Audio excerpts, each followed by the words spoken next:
우리가 지난주에 창세기 두 번째 시간을 하고 오늘 이제 출애굽기를 할 건데 출애굽기도 두 번을 할 겁니다. 근데 제가 가만히 곰곰이 생각을 해봤어요. 이 성경을 이어서 이렇게 설교를 하는 것이 참 불리하다라는 생각을 했어요. 왜냐하면 우리는 성경에 기록된 대로 날마다 새로운 피조물이기 때문에 이전 것은 지나갔다. 그래서 이전 것이 기억이 안 나요. 그래서 일주일이 지나고 3주가 지났는데 기억이 날 리는 없겠죠. 그래서 날마다 새로운 피조물이 된다는 성경의 말씀에 충실한 여러분들이기에 아마도 지난주에 뭔 얘기를 했더라. 아마 지난주에 기억나는 건 저기 시몬 스친저밖에 없을 것 같아요. 흔들리지 않는 믿음. 자, 어쨌거나 그래서 제가 다시 한번 지난주에 이제 했던 내용들을 조금 정리를 합니다. 처음에 지난주에 사실은 창세기 두 번째 부분을 아브라함부터 요셉까지 대략의 내용을 얘기를 했어야 되는데 시간을 보니까 시간이 조금 오바될 것 같아서 제가 이제 정리를 이번 주에 다시 하겠다 싶어서 안 하고 그냥 넘어갔습니다. 아브라함을 택하신 하나님께서 이제 아브라함의 아들 아브라함에게 이삭을 주시고 그 이삭이 결혼을 해서 리브가하고 결혼을 하죠. 해가지고 아들 둘을 낳아요. 쌍둥이 아들 낳는데 야곱과 에서와 야곱이죠. 근데 야곱이 어찌어찌 에서를 속이고 아버지의 장자권을 야곱이 물려받아가지고 야곱이 이제 하나님의 그 구원의 계보를 이어가는데 야곱이 선택이 됐고 야곱의 이름을 그래서 하나님은 야곱, 도둑놈, 사기꾼 이런 이름의 뜻을 가진 야곱이라는 이름을 이스라엘로 바꿔주셨어요. 그래서 이제 이스라엘 민족이 아브라함으로부터 시작해서 이스라엘 한 민족이 구원의 역사에 동참하게 되는 것을 우리가 볼 수 있게 됩니다. 야곱은 12아들을 낳았고요. 3명의 아내로부터 12아들을 낳았는데 그 중에 11번째 아들이 요셉이에요. 근데 이 요셉이 좀 형들 앞에서 자기 꿈을 이야기하면서 좀 그야말로 잘난 척을 좀 했을까요? 그랬더니 형들이 안 그래도 요셉만 막 예뻐하고 요셉만 끼고 도는 아버지 야곱 때문에 형들이 좀 질투가 났었는데 그 얘기를 하는 바람에 불에 기름을 끼얹은 경우로 형들이 질투심이 불이 나가지고 이제 불이 붙으려고 했었는데 불을 아예 붙여버렸어. 그래가지고 질투심을 유발시켜가지고 이 요셉을 상인들에게 팔아버린 거예요. 근데 이 요셉이 이제 그런 우여곡절을 겪고 이집트 애굽으로 들어가죠. 그래서 애굽에서 여러 가지 사건을 경험한 후에 애굽의 이제 국무총리가 돼요. 그러면서 창세기가 이제 마무리됩니다. 애굽의 국무총리가 되고 그리고 마지막으로 그 야곱과 그의 아들들이 살고 있던 가나안 땅에 기근이 들어가지고 먹을 것을 구하러 이제 애굽으로 갈 수밖에 없었어요. 그래서 애굽에 가서 먹을 것을 구하러 가가지고 요셉을 만나게 되고 요셉이 이제 자기의 형제인 것을 알게 되고 어찌 해가지고 이렇게 이제 다시 애굽으로 모든 가족들이 애굽으로 들어가게 됩니다. 그때 숫자가 70명이에요. 오늘 공독한 성경에 읽었죠. 그 성경에서 70명의 사람들, 요셉은 거기 살고 있고 70명의 그 야곱의 자손들이 야곱을 포함해서 야곱의 자손들이 거기를 들어가게 됩니다. 70명이 들어가는데 이 70명이 오늘 성경 1장을 거의 끝까지 다 읽었는데 이 1장 1절부터 20절까지 내용 중에 보면 번성하여 라는 단어가 3번이 나와요. 굉장히 많이 나오는 거죠. 한 장에 똑같은 단어가 3번이 나오는 거예요. 근데 이게 이 출애굽기 1장에서는 지금 가장 중요한 강조되는 대목이 어디냐면 이스라엘 백성들이 애굽에서 굉장히 강하고 번성하게 되었다라는 얘기입니다.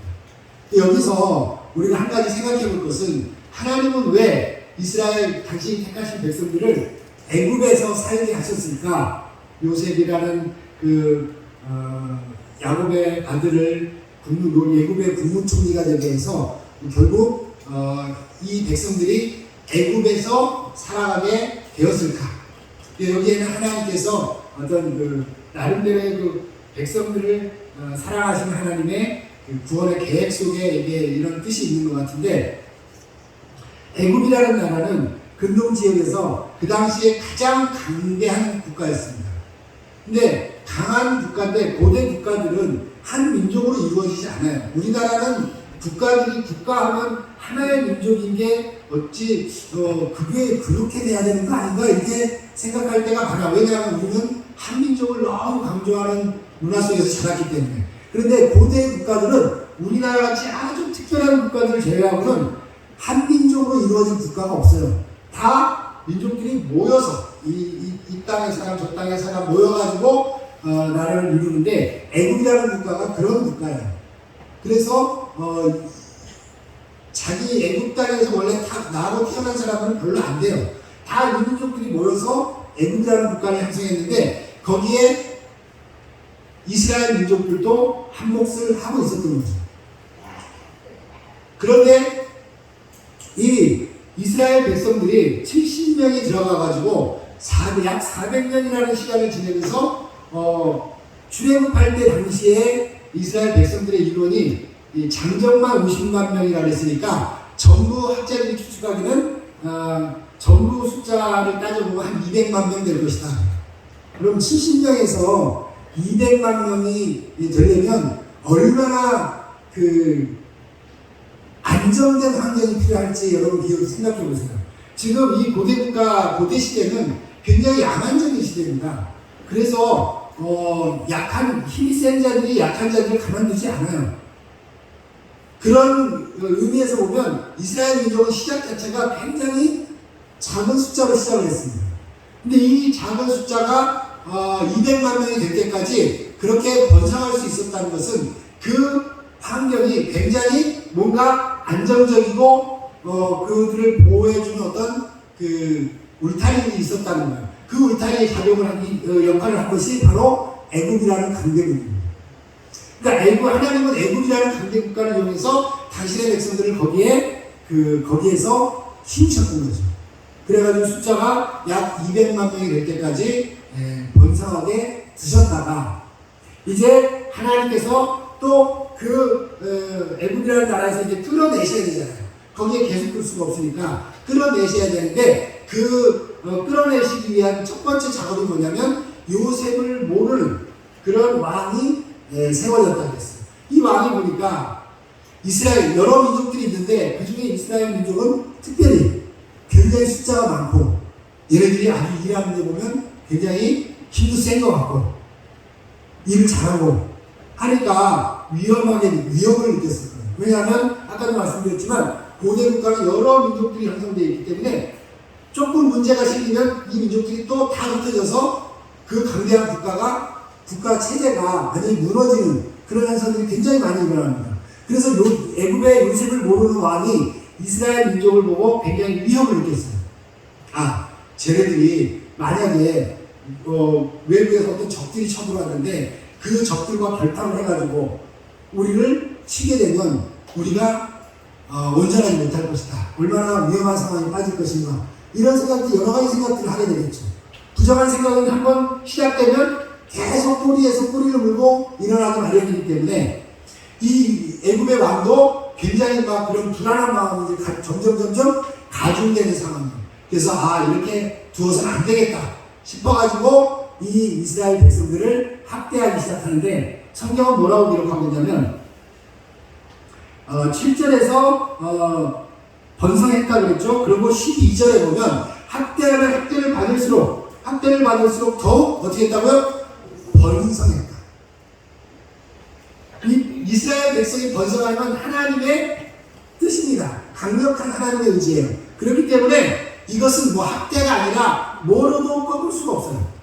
학대를 받으면 받을수록 더 강하고 번성하게 되었고, 20절을 보니까 애굽 왕이 유대 민족들의 그 이스라엘 민족들이 애를 낳으면 아들을 낳으면 다 죽여라, 딸만 살려놔라 그랬는데, 그럼에도 불구하고 산파들이 그들을 그렇게 애굽의 왕대로 명령대로 하지 않아서 더욱더 그 백성은 번성했다라는 말을 20절에 또 하고 있습니다. 그러니까 우리가 이 애굽 땅에서 이스라엘 백성들이 살게 된 그 과정이 창세기로부터 이어져서 지금 출애굽으로 이어지는데, 출애굽길이 이어지는데, 그걸 좀 이해할 필요가 있어요.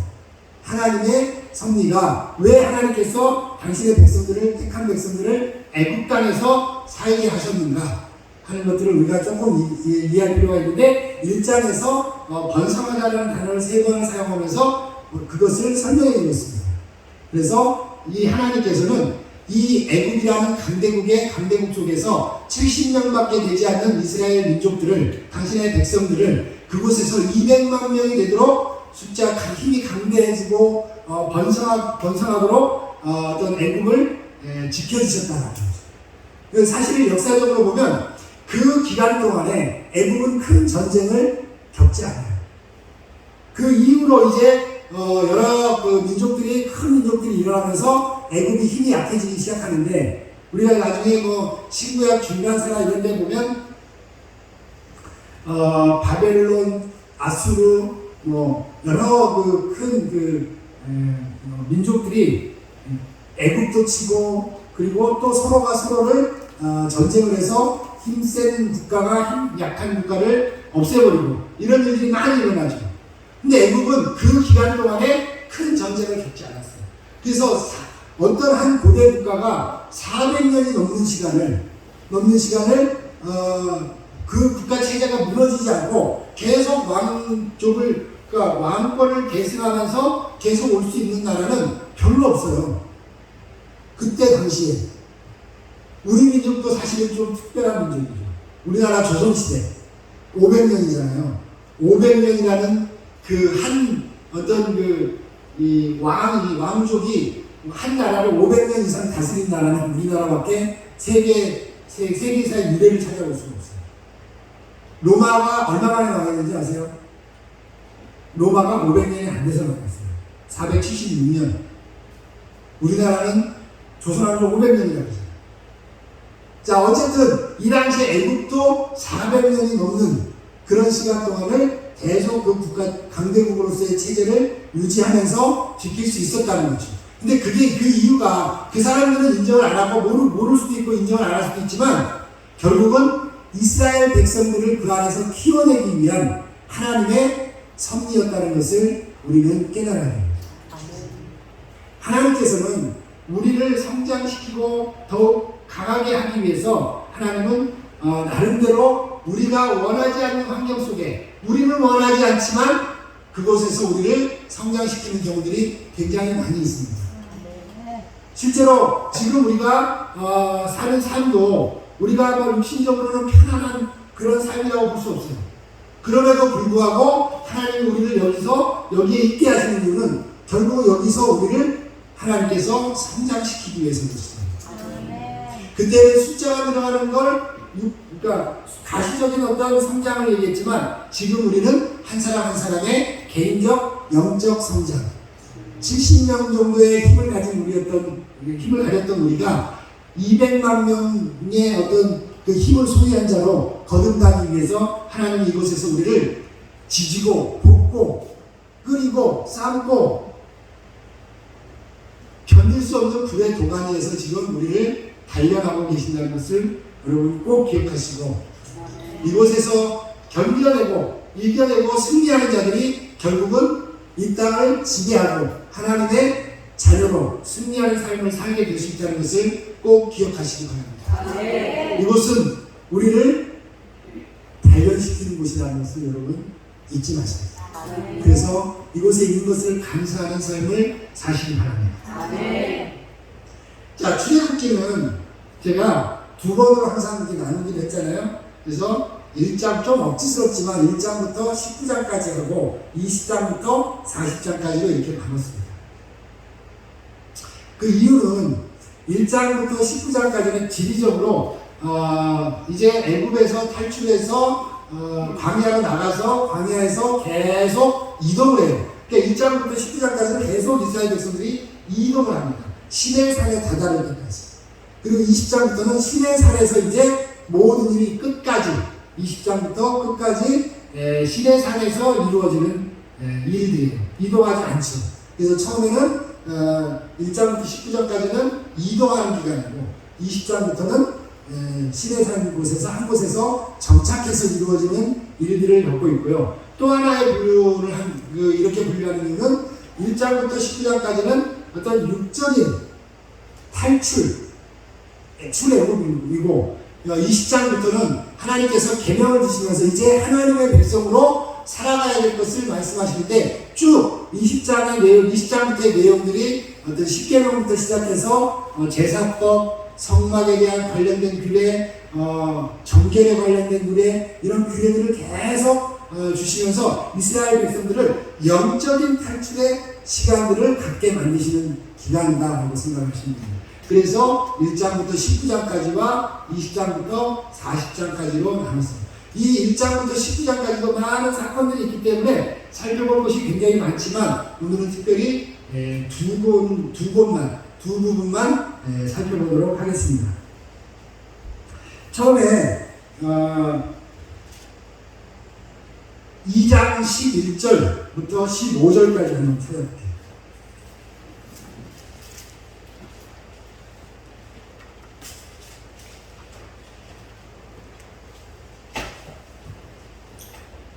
다같이 한번 읽어볼까요? 시작. 모세가 장성한 후에 한 번은 자기 형제들에게 나가서 그들이 고되게 노동하는 것을 보더니 어떤 애굽 사람이 한 히브리 사람 곧 자기 형제를 치는 것을 본지라. 좌우를 살펴 사람이 없음을 보고 그 애굽 사람을 쳐 죽여 모래 속에 감추니라. 이튿날 다시 나가니 두 히브리 사람이 서로 싸우는지라. 그 잘못한 사람에게 이르되 네가 어찌하여 등불을 치느냐 하매 그가 이르되 누가 너를 우리를 다스리는 자와 재판관으로 삼았느냐. 네가 애굽 사람을 죽인 것처럼 나도 죽이려 하느냐. 모세가 두려워하여 이르되 이미 탈로 되었도다. 바로가 이 일을 듣고 모세를 찾는지라. 모세가 바로의 날을 피하여 미디안 땅에 머물며 하루는 우물 곁에 앉았다. 자, 애굽 왕이 이스라엘 백성이 강해지고 번성해진 것을 두고 볼 수가 없어서 이스라엘 아들을 낳으면 죽이고, 처음엔 죽이라고 했죠. 딸을 살려주라고 했는데 나중에는 1장 마지막 절을 보면 아들을 낳으면 나일강에 던지라. 그리고 딸이거든 살려두어라. 이렇게 이제 명령을 조금 수정을 하죠. 그런데 아주 특별할 것 없는, 별로 성경을 읽으면서 제가 좀 의아했던 부분이 2장 1절 부분인데 한번 보세요. 레위 가족 중 한 사람이 가서 레위 여자에게 장가를 줘. 이 모세 엄마와 아빠를 얘기하는 거거든요. 이름도 안 나와요. 뒤에 가면 나오고 족보를 이렇게 쭉 기록하면서 나오긴 하는데 지금 모세를 낳은 엄마 아빠 이름도 안 나오고 그냥 레위 가족 중에 어떤 한 사람이, 레위 가족 중에 어떤 한 여자에게, 이 얘기는 무슨 얘기일까요? 별로 특별할 것 없는 그런 남자와 여자가 만나서 아들을 하나 낳았어요. 근데 그 엄마가 아들을 보니까 되게 아이가 잘생겼대. 자기 아들을 낳고 별 특별한 경우 외에는 자기가 낳은 아들이 잘생기지 않은 아들이 있을까요? 고슴도치는 다 자기 새끼 이쁘잖아요, 그죠? 이 엄마도 그냥 모세가 뭐 특별해서가 아니라 그냥 자기 아들이니까 잘생겨 보였던 것 같아요. 제가 왜 이런 얘기를 하냐면, 우리가 그 아브라함이나 모세나 다윗이나 이런 사람들을 우리 하나님께서 택하시는 걸 보면 굉장히 뭐 특별한 사람을 택한다고 우리는 생각하는 경우도 굉장히 많은데, 사실 보면 그냥 그저 평범한 사람, 우리가 보기에 육신의 눈으로 보기에 그저 평범한 사람들을 택하고, 예수님도 제자를 택할 때 보면 평범보다도 조금 어찌 보면 좀 사회적으로 조금 좀 평범 이하라고 할까요? 네. 그런 제자들을 부르시는 걸 보면서, 택하시는 걸 보면서, 아, 하나님은 무슨 특별한 사람을 가지고 일하시는 게 아니구나. 근데 나중에 그걸 깨달았어요. 왜? 특별한 사람은요, 힘들어요. 자기가 특별하다고 믿고, 자기가 지식이 많다고 생각하고, 자기가 가진 게 많다고 생각하면요, 하나님을 인정하기가 힘들어요. 그래서 하나님은 남들이 보기에도 별로 그냥 특별할 것 없는 그런 사람을 택하십니다. 왜? 하나님의 능력이 있으시니까. 그죠? 그 사람의 능력을 하나님이 쓰시는 게 아니라 하나님이 그 사람에게 능력을 주셔서 그 사람이 일하게 하신다는 거예요. 이거는 영적으로 굉장히 중요한 원리입니다. 내가 어떤 특별한 능력을 가져야만 하나님이 쓰시는 게 아니에요. 하나님은 우리 모두 여기 앉아있는 한 사람 한 사람 모두를 다 택하시고 그들을 쓰실 계획을 가지고 있습니다. 그러면 하나님께서 쓰시려면 어떤 과정을 하나 거쳐야 돼요. 그 과정이 어떤 과정이냐면 연단하는 과정입니다. 자, 모세를 택해서 하나님이 애굽의 궁전에 들어가서 살게 하죠. 왕궁에 들어가서 40년을 삽니다. 모세는 그곳에서 굉장히 당시에 피라밋과 같은 그런 엄청난, 지금 해도 힘든 그런 건축물들을 만들 수 있는, 지을 수 있는, 세울 수 있는 그런 애굽의 기술과 어떤 과학적 지식들, 이런 것들을 받았을 텐데, 그것보다 가장 먼저 모세가 배워야 하는 것은 그때 고대 국가들의 어떤 왕들은 대부분 다 어떤 신의 제사장과 같은 역할을 했어요. 그리고 고대 국가들은 대부분 신들이 굉장히 많습니다. 애굽에도 약 80여 종의 신이 있었다는 거예요. 지금 우리가 10가지 재앙을 보는데 그 10가지 재앙은 뭐냐면 다 애굽의 어떤 특별한 신들을 지칭하는 겁니다. 신들을 무너뜨리는 작업이에요. 근데 어쨌든 왕국에서 교육을 받게 되면 결국은 이 신들에 대한 교육을 굉장히 많이 받아요. 왜? 신에 대해서 다 알아야 각각의 신들의 제사장들이 다 왕궁에 들어와 있어. 그러니까 모세와 지팡이 대결을 다 오잖아요. 그 제사장들이 다 들어와 있어. 그들을 다스리기 위해서는 결국은 왕이 그 신들에 대해서 다 알고 있어야 되고, 왕은 모든 신들의 제사장이에요. 그러니까 왕의 교육을 받기 위해서는, 왕궁에서의 교육은 가장 첫 번째가 신에 대한 교육이라는 거죠. 나중에 모세가 하나님께서 미디안으로 들어간 모세를 양을 치다가 모세가 어느 날 80세가 돼서 하나님을 만나게 되잖아요. 가시나무 떨기에서 하나님을 만나게 되는데, 하나님 한참 대화를 하던 모세가 하나님께 묻습니다. 그럼 내가 가서 누구라고 할까요? 당신을 누구라고 해야 돼요? 그래야 뭐라고 말해야 사람들이 알아들어요? 그 얘기가 무슨 얘기예요? 그 당시에 모세는 모든 신들의 이름을 다 알고 있었는데, 근데 이분은 모르겠어, 누군지. 교육받은 바가 없어요. 모르겠어요. 그러니까 내가 가서 누구라고 얘기해요? 모세가 굉장히 많은 어떤 신에 대한 지식이 있었기 때문에 좀 얘기해보면, 이분은 이런 신이구나, 이런 이름을 가진 신이구나, 이렇게 알고 묻지 않아도 될 판인데, 물어본다는 것은 결국은 모세 머릿속에 들어있는 신들 중에 하나가 아니었다는 거죠. 자, 어쨌거나 모세가 그런 지식들을 많이 쌓아서 사람들이 흔히 생각하기를 그런 지식을 가지고 지식을 배우게 해서 하나님이 그 모세를 쓰셨다라고 생각할 수 있겠는데, 사실은 그 지식은 아무리 높아도 하나님께서 사용하실 수가 없습니다. 자, 우리가 하나님이 없는 상태에서 아무리 많은 것을 배워도 하나님은 그걸 사용하실 거예요. 왜? 하나님의 뜻과 전혀 다른 방향이기 때문에. 그런데 그 지식이 전혀 필요 없는 건 아니에요.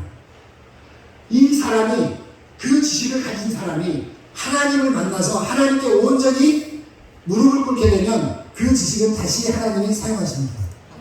이제는 그 지식이 자신의 것이 아니라 하나님의 것이라는 것을 고백하는 순간 그 지식은 다시 사용되어진다는 것을 여러분 기억하시기 바랍니다. 내가 가진 재능도 하나님이 없이 내게 주어졌던 그런 재능들은, 사람들은 나에게 재능이 있다고 말할지 모르지만 하나님은 그것을 사용하지 않습니다.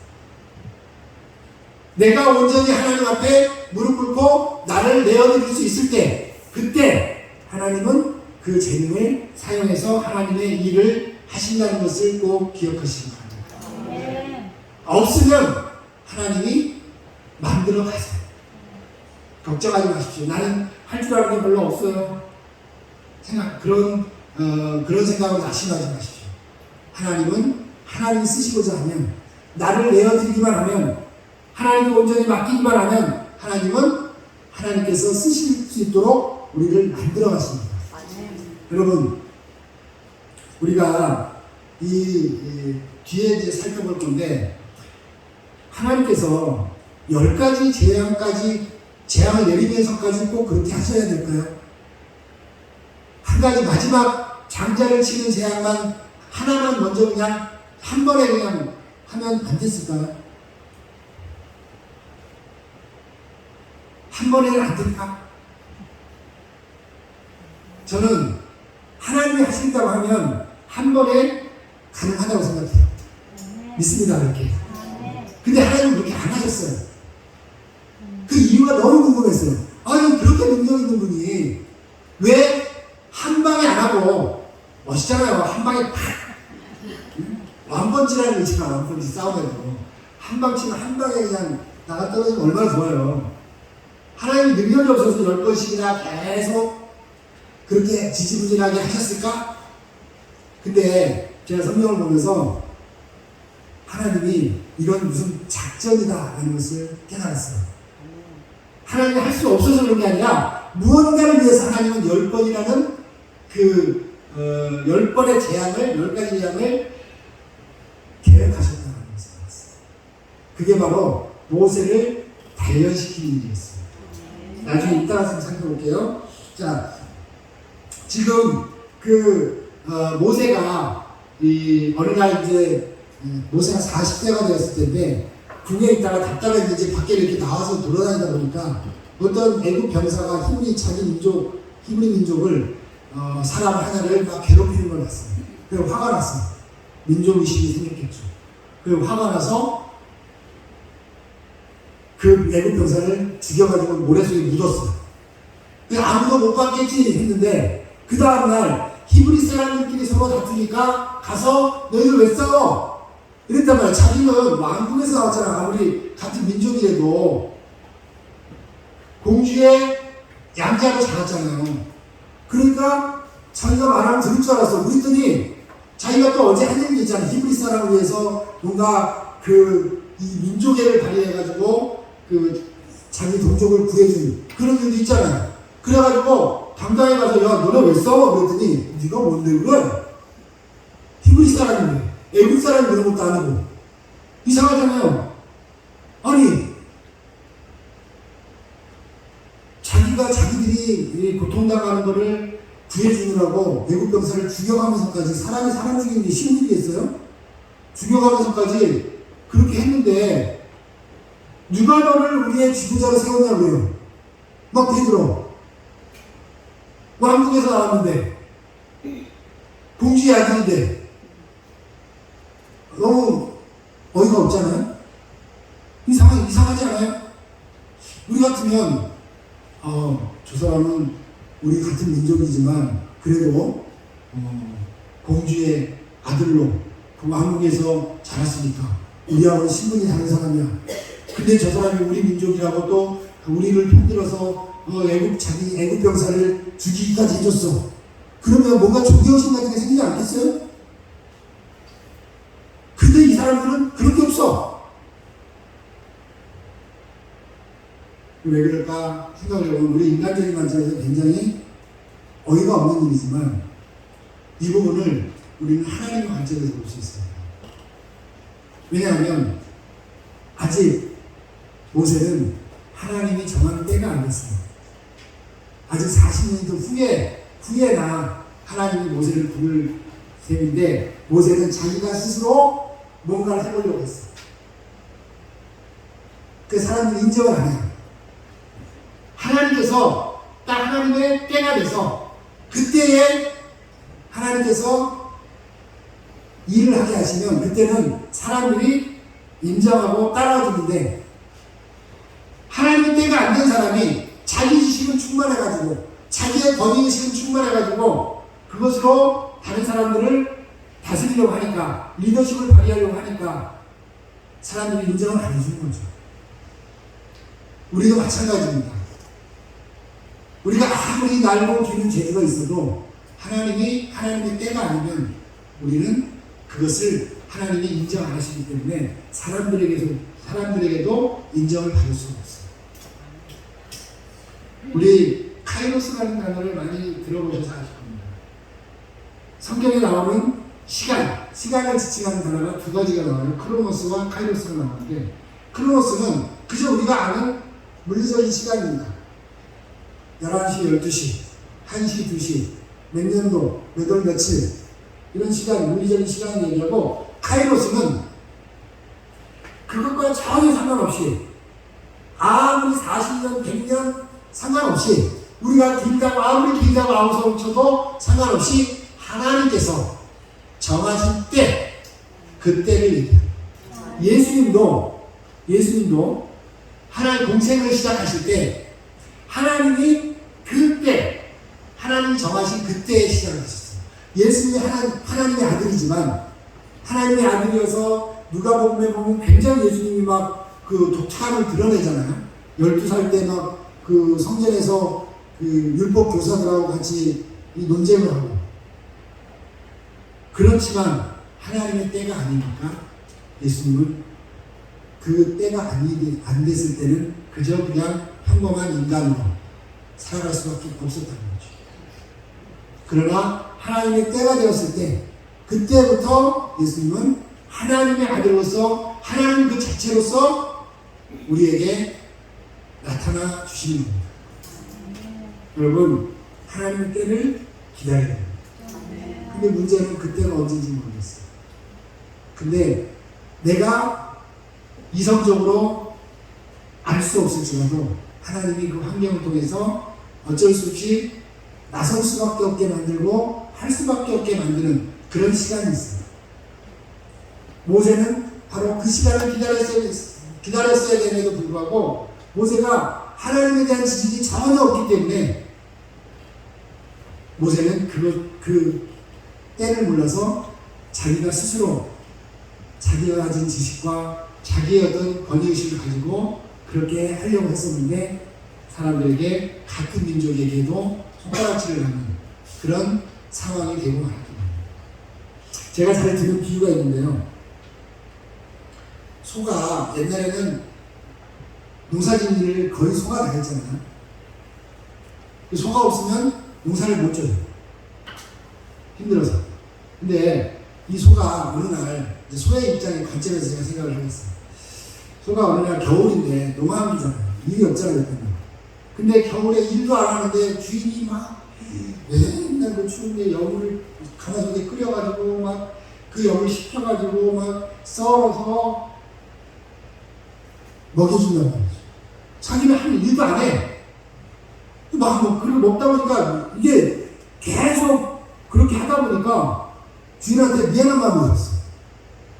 아, 내가 이렇게 놀고 먹어도 되나 이거? 이런 생각이 들었어요.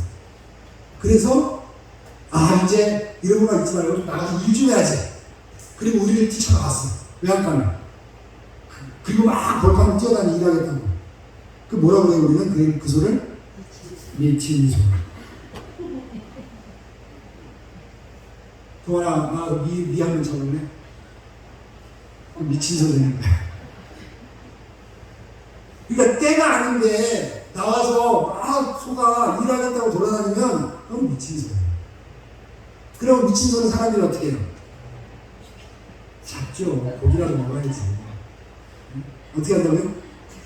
잡아먹어. 파는 얼마나 맛있어요. 그래서 때가 돼서 하나님이 나가서 일해라 그러면 그때가 된다는 거예요. 그때까지는 뭐예요? 기다리는 거예요. 하나님을 믿고 기다리는 거예요. 또 이소가 이제 봄이 됐어요. 일을 하고 나가야 되잖아요.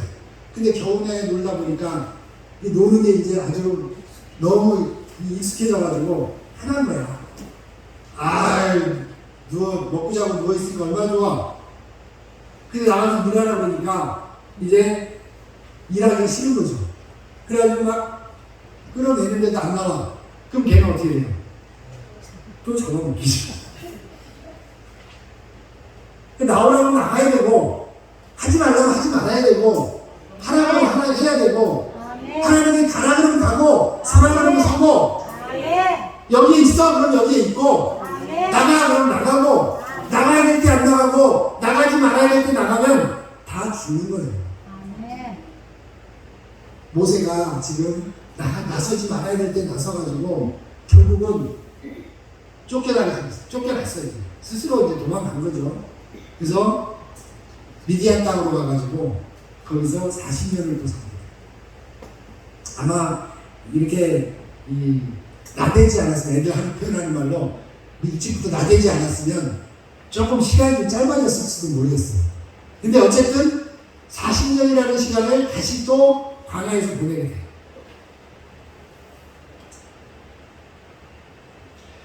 자, 하나님께서 이런 모세를 80세에 다시 만나주시고, 하나님 절대 포기 안 하십니다. 그래서 내가 한 번 실패했다고 나는 포기할지 몰라도 하나님은 포기 안 하세요. 제가 저를 보니까 그런 생각이 정말 그런 확신이 들어요.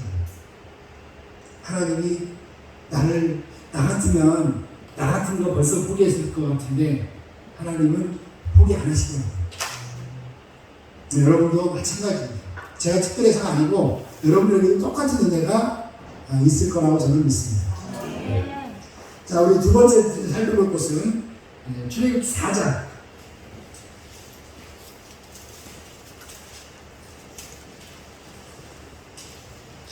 21절부터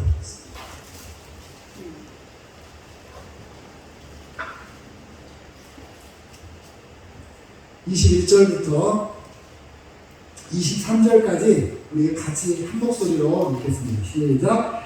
여호와께서 모세에게 이르시되 네가 애굽으로 돌아가거든 내가 내 손에 준 기적을 바로 앞에서 다 행하라. 그러나 내가 그의 마음을 완악하게 할즉 그가 백성을 보내주지 아니하리니 너는 바로에게 이르기를 여호와의 말씀에 이스라엘은 내 아들 내 장자라. 내가 네게 이르기를 내 아들을 보내주어 나를 섬기게 하라 하여도 네가 보내주기를 거절하니 내가 네 아들 내 장자를 죽이리라 하셨다 하십니다. 자, 이미 시작하기 전에 하나님은 다 모세에게 계획을 말씀하셨어요. 자, 너 가서 말해. 근데 말을 해도 안 들을 거야. 하나님 이상하시잖아요. 아니, 듣지도 않는데 뭘 자꾸 가서 말을 하네. 한두 번도 아니고 10번씩, 9번씩이나. 결국 마지막 계획이 여기 있잖아요. 장자 치는 게 마지막이잖아요. 그죠? 그럼 마지막 한 방에 그냥 계획이 이러니까 가서 네 장자를 칠 거야. 그렇게 얘기하면 되잖아요. 근데 가서 말을 해도 하나님 말씀대로 바로가 안 돼요. 오히려 더 괴롭게 해. 한 번, 두 번, 세 번, 네 번, 다섯 번, 9번까지. 이게 왜 그래요? 모세가 막 갔다 와가지고 하나님께 막 짜증내. 하나님, 아니 듣지도 않을 바로에게 가가지고 가라고 해서 가서 말을 했던데 그것 때문에 더 바로 화가 나가지고 더 고생을 시키잖아요. 더 고생하게 됐잖아요. 막 따져요. 근데 하나님은 계속 또 가서 얘기해라. 또 가서 말해라. 근데 성경은 뭐라고 하냐면 그럴 때마다 하나님이 바로의 마음을 어떻게 했다고? 완화하다. 안 듣게. 왜 그래? 뭐 때문에 그래요? 너무 비효율적인 거 아닌가? 여러분 같으면 그렇게 하겠어요?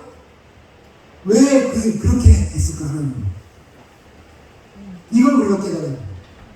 왜 그렇게 했을까? 이거는요, 하나님은 이 이스라엘 백성들을 애굽에서 끌어내는 것도 목적이지만 문제는 그 이스라엘 백성들을 인도할 지도자가 필요해요. 그런데 그 한 사람이 필요한데 그 한 사람이 훈련이 안 돼 있어야지. 그러니까 바로를 통해서 계속 모세의 감정을 키워가는 거예요. 한 번 갈 때 바로 앞에 처음에 가려고 하니까 되게 무섭잖아요. 모세가 두려워했죠. 자기는 진짜 이 광야에서 양이나 치고 막 이런 흙먼지 뒤집어 쓰고 다니는 양떼 치는 지팡이밖에 안 들었는데 바로는 궁에 가면 그 왕들이 드는 이 호울이라는 거 있잖아요. 지팡이, 왕이 드는 지팡이. 그런 거에 막 대단한 옷을 입고 막 이런 바로 앞에 가라오니까 모세가 두렵잖아요. 두려워서 자꾸 피하려고 그러는데 하나님은 자꾸 보내요. 가라. 너 혼자 못 가겠어? 그럼 아론 붙여줄게. 같이 가. 가라. 왜 그래요? 자꾸 보면 한 번 처음에 볼 때보다 두 번째 볼 때는 좀 덜 무섭고 세 번째 볼 때는 좀 덜 무섭고 자꾸 이렇게 되는 거죠. 그게 뭐예요? 바로 앞에서 담대해지는 거예요. 결국 하나님은 모세를 담대하게 하기 위해서 모세를 훈련시키기 위해서 계속 별로 무익하게 느껴지는 그런 일을 계속 반복하게 했던 거예요. 한 번에 해도 되는데 계획 자체는 그냥 깔끔하게 한 번에 하기로 한다고 말씀하셨어요. 한 번에라는 말은 안 했지만 장자님밖에 안 하시잖아요. 장자를 치겠다는 얘기밖에. 근데 아마도 이런 생각이 들어요.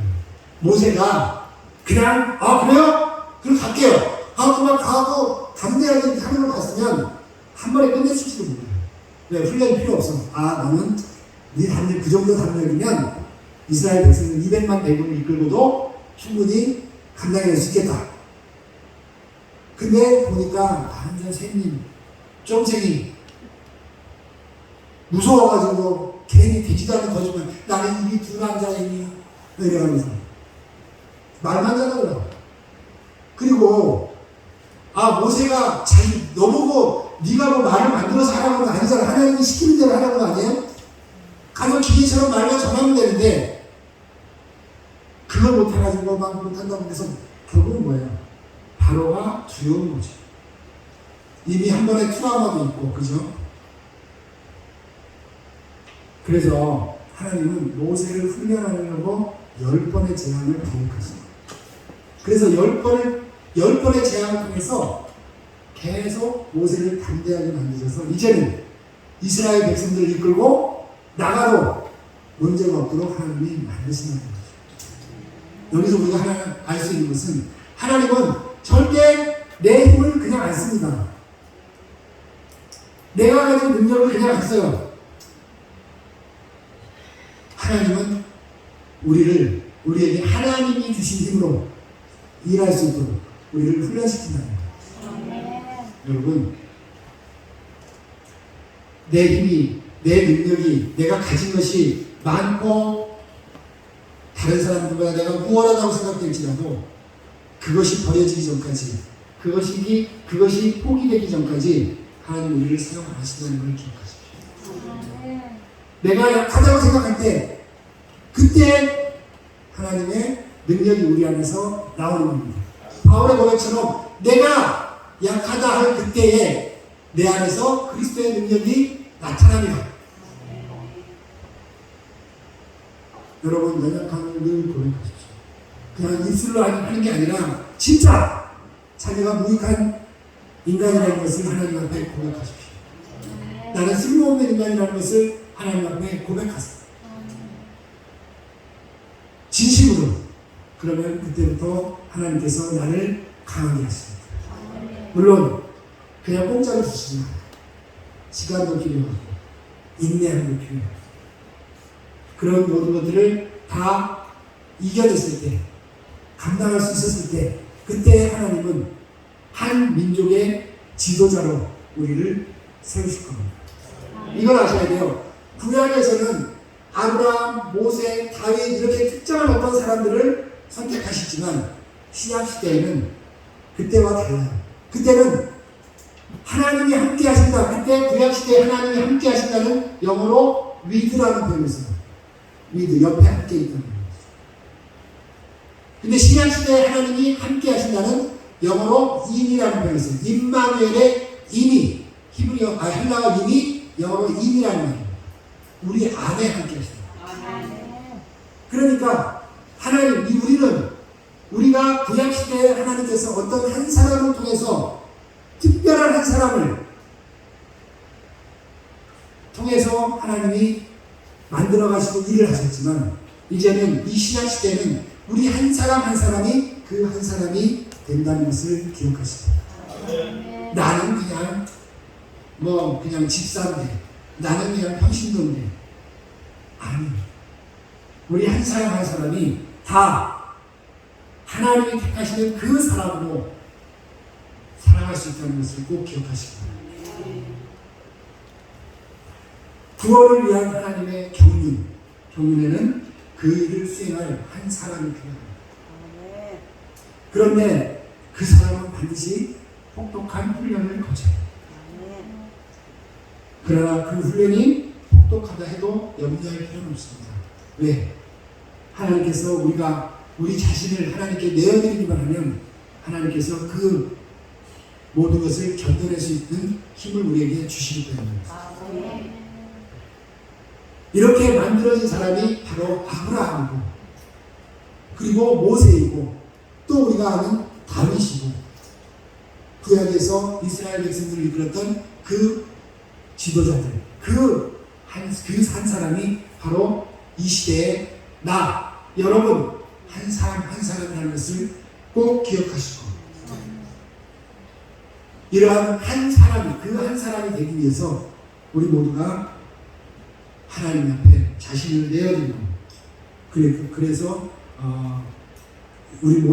여러분 모두가 하나님의 위대한 인류 구원의 위대한 프로젝트에 한 춤을 담당하는 그런 쓰임받는 한 사람이 되시기를 주님의 이름으로 축원합니다. 기도하겠습니다. 하나님 아버지 은혜를 감사합니다. 하나님 차별하지 않으시고 우리 모두에게